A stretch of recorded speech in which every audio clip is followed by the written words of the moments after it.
Hey everybody, Robbie here, RV Sales of Oregon. Today we're taking a look at a classic. It's a 1995 Monaco Windsor.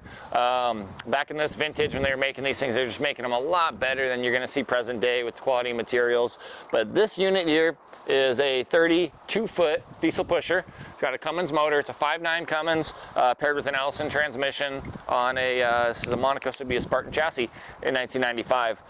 Again, really small platform for a pusher, something that's kind of hard to find, but here is one. Newer tires on this thing. These were mounted at the end of 2020, so you got plenty of life left on them. Manual awning here, your main patio awning, probably about 12 feet or so, and then manual door awning here, which I always say to people, it's not a reason you buy the rig, but you sure appreciate them when you have these door awnings just on those rainy days, keeping moisture out the front door. You are a diesel pusher, so you got tons of basement storage with no drive shaft running from the front to the back. Here we have our big propane tank, and I don't know that you'll even be able to see all of it. Oh, we got some stuff on top, but that goes all the way through the rig. Without checking it, I would say that's at least a 40-gallon tank, probably bigger than that. If it's an important thing that you need to know about, please just let me know, and I will get a more precise answer for you. But a very large propane tank, pass-through storage, oh, pardon me, not pass-through storage, but nice deep storage next to it. I know we have some pass-through on here, we'll get to it. Basement door here, just a small pocket for storage, some stuff in there, and I believe this is our pass-through here.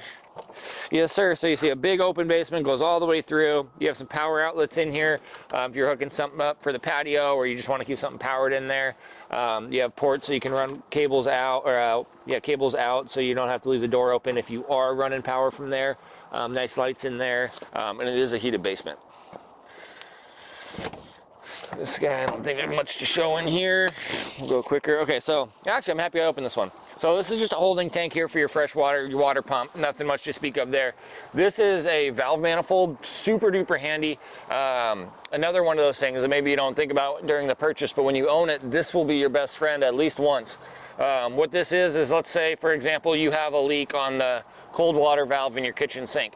You can come out here and you can isolate that one valve, turn that one valve off, keep everything else on, keep the system pressurized, keep your water pump going, and stop that leak right there for you. So really, really handy. Your other option, if you don't have one of these, is every time you want to use the water, you have to hook the water back up, or you have to turn your water pump on each time, and you're still dealing with that leak. So again, even if you only use it once, pays for itself. This thing is wonderful. Again, it's a valve manifold. I know Beaver did them, Monaco did them, maybe a few others, but I commend them for doing that. It's one of those things you really appreciate as an owner of it. On the other windows, besides where the ones that they're covered by the patio awning, you do have window awnings on all these things. They're self-retracting, so they're really easy. You just pull them out and you can, block the sun on a hot day and keep the moisture out on a rainy day.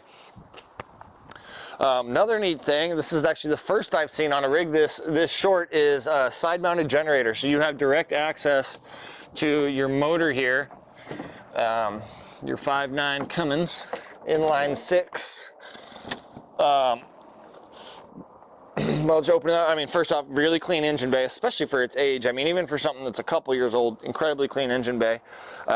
But the reason I like to show it is because, like, let's say, for example, you don't have a side-mounted radiator. It's right here in the back, and you blow a serpentine belt. I mean, that goes from being what should be a 5-minute job to replace this belt to removing a radiator, doing everything, and probably spending 2-3 hours, and not a job you can do on the side of the road. So, hopefully that stuff never happens to you, but having the side-mounted radiator makes it so much easier to get to everything in your engine bay.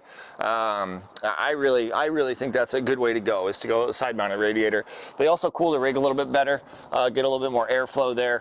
When you're traveling at speed on a rear-mounted radiator, you kind of create vacuum behind, so it's a little bit harder to cool the rig. But it works because these rigs don't really overheat anyway. These motors are not working that hard for what they're doing. Up top, we do have a backup camera on this nice big fiberglass rear cap. You look down the side, I mean, you will see that the decals have faded and they're peeling a little bit, but the important part being what's underneath them is straight as an arrow. The nice fiberglass wall has stayed true, no delamination on it. Monaco, again, was making a very, very quality rig in this year. 50 amp hookups right there. Again, just the louvers for your transcooler and radiator and intercooler there. We can kind of, actually, we didn't see this part. So here is your wash bay. You have a little outside shower here. Right now it's just a nozzle, but hot and cold water for washing your hands off, doing all that stuff. Simple black and gray dump there, little spot for hand towels, and then your park cable. And it's kind of neat here. You have the tank fill on a valve, so when you're hooked up to city water through here and you want to fill your tanks before you leave, you don't have to disconnect it and hook it up to anything else. You just turn that valve and it'll fill your tank. So kind of neat there. Also, I always pointed out, low point drain right there, very easily accessible. It can become kind of an Easter egg hunt trying to find those things on some rigs. This is the far side of our pass-through storage, so we'll skip that. Our fill neck for our diesel, I believe we have a 100-gallon tank on this thing. And then this is going to be our gen, I believe. Absolutely. So it is a, let me make sure, it's a 7,000 watt Kohler generator. Let me see. Pardon me, something I should have checked before I started the video. Let's just do that. Okay, I believe it's a it's a propane generator. I see a spark plug, none of those on diesel. So propane generator runs off that big giant propane tank that you have. And moving around, actually just real quick, looking back, you'll see every window on this side, minus your driver's window, has a window awning as well. So you can leave all that open, like I said, on a sunny day, on a rainy day. And keep the outside outside. Just a bra up front to protect the paint and stuff like that. As far as I know, this has been on it its entire life. So I'd imagine underneath we're looking pretty, a little dirty, but shouldn't be any rock chips or anything like that underneath it. If you like it, great, keep it, it'll protect it. No reason you have to if you don't like the way these things look. All right, let's check out the inside of this 95 Monaco Windsor. It is a non-slide unit. I'm a big fan of non-slide units. If you just take a look, it's spaced out well, floor plan's done right, where you have enough width in the hallway, you don't feel trapped in here, and it's just incredibly functional. One of the big reasons why I like non-slide units is because when you're going down the road, that's your house, that's it. You pull into the spot, you're ready to start camping, set up camp, just put it in park. You're done, put the leveling jacks down, and you're good to go. So I really like non-slides. It also keeps there from being unnecessary weight. It's just really all about floor plan and making sure it's functional for you. So in some cases, of course, you'll want slides. But if you can make it work without, I think it's only going to benefit you as the owner of the rig. Here in the cockpit, simple dials, really easy. You have your tachometer, speedometer, fuel gauge, battery gauge, and then transmission and oil temp.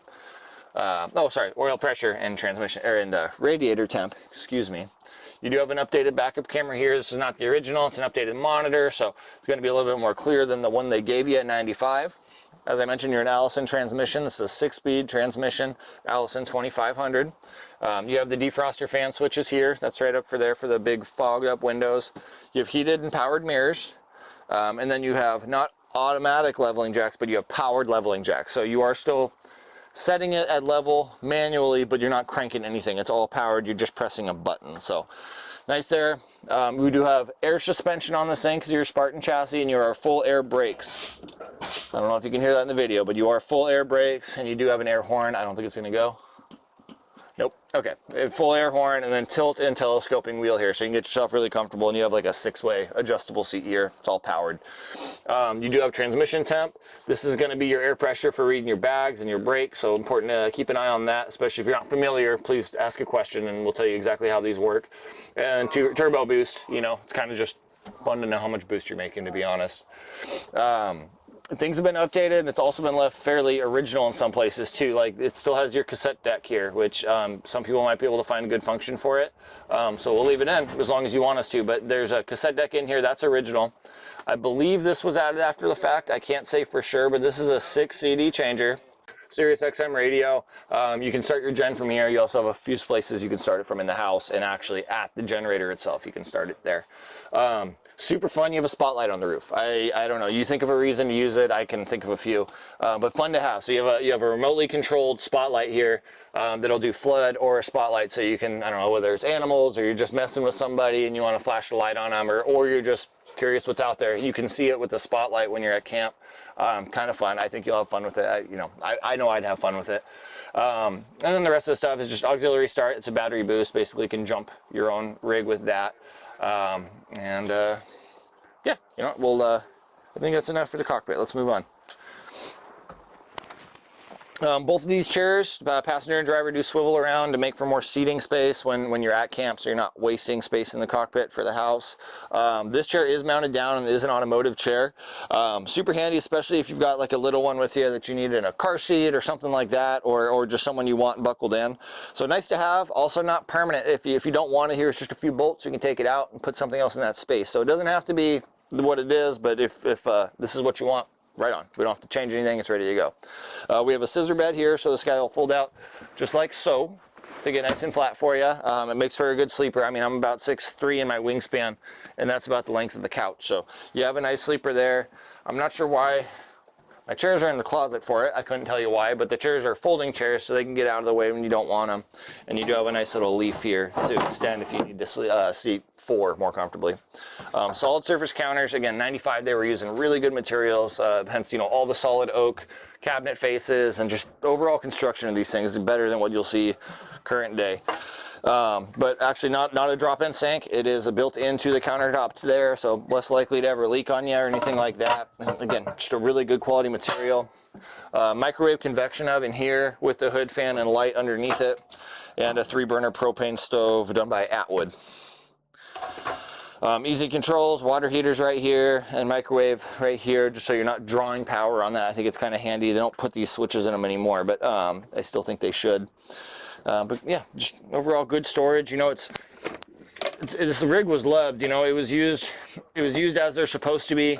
In doing so, you know, things like cabinet faces get worn and stuff like that, just a touch. What's nice is when they built them this well, you know, with solid oak, if this kind of stuff bothers you, when you have solid wood, you can refinish those. You can sand them and make them look brand new. When you're using veneers and particle board, you're SOL. Anyway, moving on, we have the 2-way fridge here. It's an 8 cubic foot dual-way fridge, so propane and electric, made by Norcold.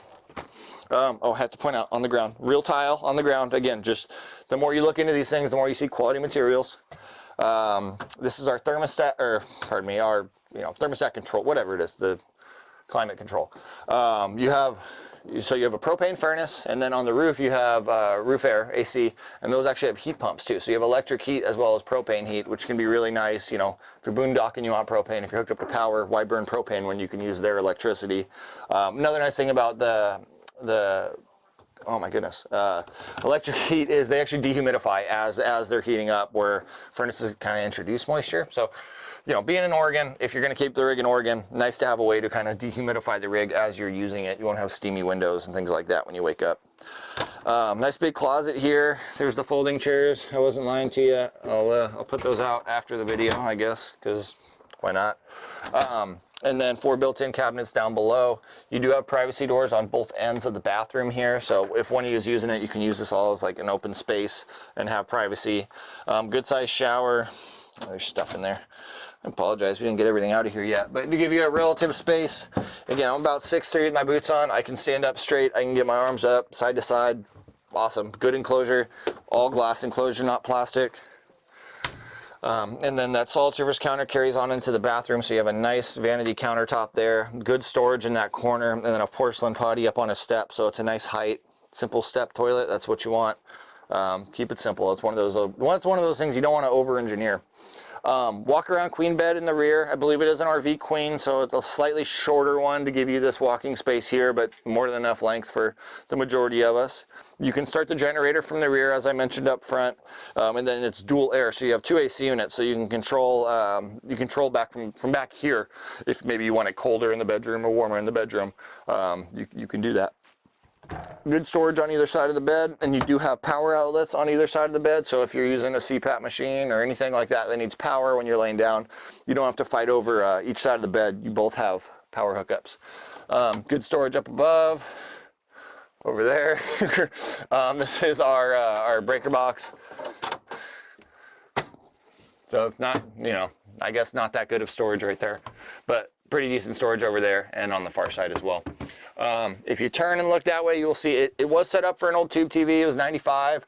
We do a good job of retrofitting these things. So if you want a TV in here, it doesn't have to go in that location. But what we do a lot of the time is we put a flat screen on a mount. That way you have storage behind the TV and it's kind of hidden storage. You can move it. So just a good idea. I mean, some people don't even want a TV in. I commend those people. But if you do, we can figure something out for you. Good storage here. Got a little door. It looks like I need to replace. Not a problem. Again, they're made of oak, so it actually makes it so you can fix them. And then 2 cabinets down below. And a nice little storage space over here for hanging stuff on the wall. All right. Other than that, I don't think I mentioned your water heater. Your water heater is gas and electric, and it is a 10-gallon water heater. Other than that, I can't think of anything I didn't mention to you. I'm sure there's a lot, though. So anything I didn't mention in the video, please don't hesitate to reach out to me. I can answer any questions you need answered on here. But I don't want to make this video too long. So thank you guys for checking out the video of this 1995 Monaco Windsor 32-foot diesel pusher. And I hope to see y'all in the next one.